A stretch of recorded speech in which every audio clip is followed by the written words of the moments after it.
নতুন পাড়ায় বাজারে আজ প্রথম বাজার করতে বেরিয়েছে কেয়া। মাছের বাজারে ঢুকে থমকে গেল এক মাছওয়ালিকে দেখে। আরে, এটা ঝুমলি না? ঝাড়া 5 বছর পর দেখা। মনে পড়ে গেল ধাঁ করে পুরনো দিন। তখন সবে বিয়ে হয়ে এসেছে কেয়া। ঝুমলি ছিল ওদের ড্রাইভারের বউ। মাঝে মাঝে এসে কেয়াকে চুল বেঁধে দিত, আলতা পরিয়ে দিয়ে যেত, আর মনের প্রাণের কথা বলতো। বলতো কিভাবে মুখ বুজে ওকে সইতে হয় বর জগমোহনের অকারণ নির্যাতন আর অপমান।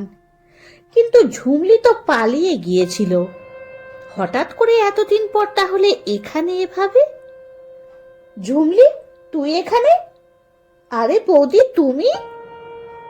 কতদিন পর দেখা। কেমন আছো গো? ওই বজ্জাতটার অত্যাচার আর কতদিন সইব বলতো? তাই একদিন ঘর ছাড়লাম রাতের বেলা চুপি চুপি। তারপর অনেক কাঠখড় পুড়িয়ে নিজের ব্যবসাটাকে একটু দাঁড় করাতে পেরেছি। এখন অনেক ভালো আছি গো। নিজের মতো করে নিজে বাঁচি। ওই অপমানের জীবন বয়ে বেড়ানোর চেয়ে মরা ভালো। কিন্তু তাই বলে এইভাবে ছেলেদের সাথে মাছ বাজারে বসবে? তোর সম্মানে লাগে না? অল্প হাসলে ঝুমলি। না বৌদি, লাগে না। আমরা কি তোমাদের মতো ভদ্রলোক গো?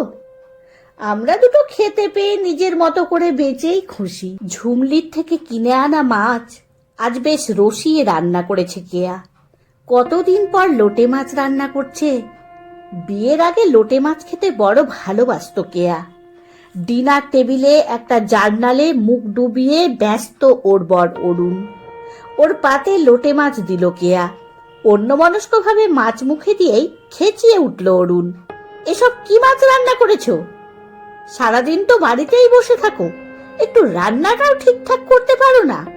বাইরে বেরিয়ে রোজগার করার তো মুরদ নেই, সামান্য বাজারটুকুও করতে পারো না? এটা খুব ভালো মাছ গো, লোটে মাছ। আমি লোটে মাছের ঝুড়ি বানিয়েছি, একটু খেয়ে দেখো। আমি বিয়ের আগে খুব ভালোবাসতাম, আমতা আমতা করে বলল কেয়া। এই থামো, একদম বাজে কথা বলবে না। তোমার বাপের বাড়ির স্ট্যান্ডার্ডের লোকজন এসব খায়, আমরা খাই না, জানো না? এতদিন তো বিয়ে হয়েছে, এখনো এসব সস্তার খাওয়া ভুলতে পারলে না? গজরাচ্ছে অরুণ। চোখ দিয়ে জল পড়ছে কেয়ার। সবসময় আমার বাপের বাড়ির সম্বন্ধে এমন কথা বলো কেন অরুণ? যা সত্যি তাই বলি। আর বিরক্ত লাগে খাওয়ার সময় এসব নাটক। সারাদিন অফিসের পর নিকুচি করেছে খাওয়ার। ভাতের থালা উল্টে দিয়ে উঠে গেল অরুণ। ঘরে গিয়ে দম করে দরজা বন্ধ করে দিল। দু চোখ জুড়ে বৃষ্টি নেমে এসেছে কেয়ার। অবশ্য এটা নতুন কিছু না। হুট করে মনে পড়ে গেল আজ সকালে ঝুমলির বলা একটা কথা, অপমানের জীবনের চেয়ে মরণ ঢের ভালো। অরুণের ছড়িয়ে দেওয়া খাবার নীরবে পরিষ্কার করে নিজে না খেয়েই শুয়ে পড়ল কেয়া অন্য অনেক দিনের মতোই। সকাল হলেই আবার রোজগার মতো শুরু হবে সুখী গৃহকোণের অভিনয়। হ্যাঁ, এভাবে বাকি জীবনটা কাটাবে কেয়া। ঝুমলির মতো ভেঙে দেবার ক্ষমতা যে ওর নেই।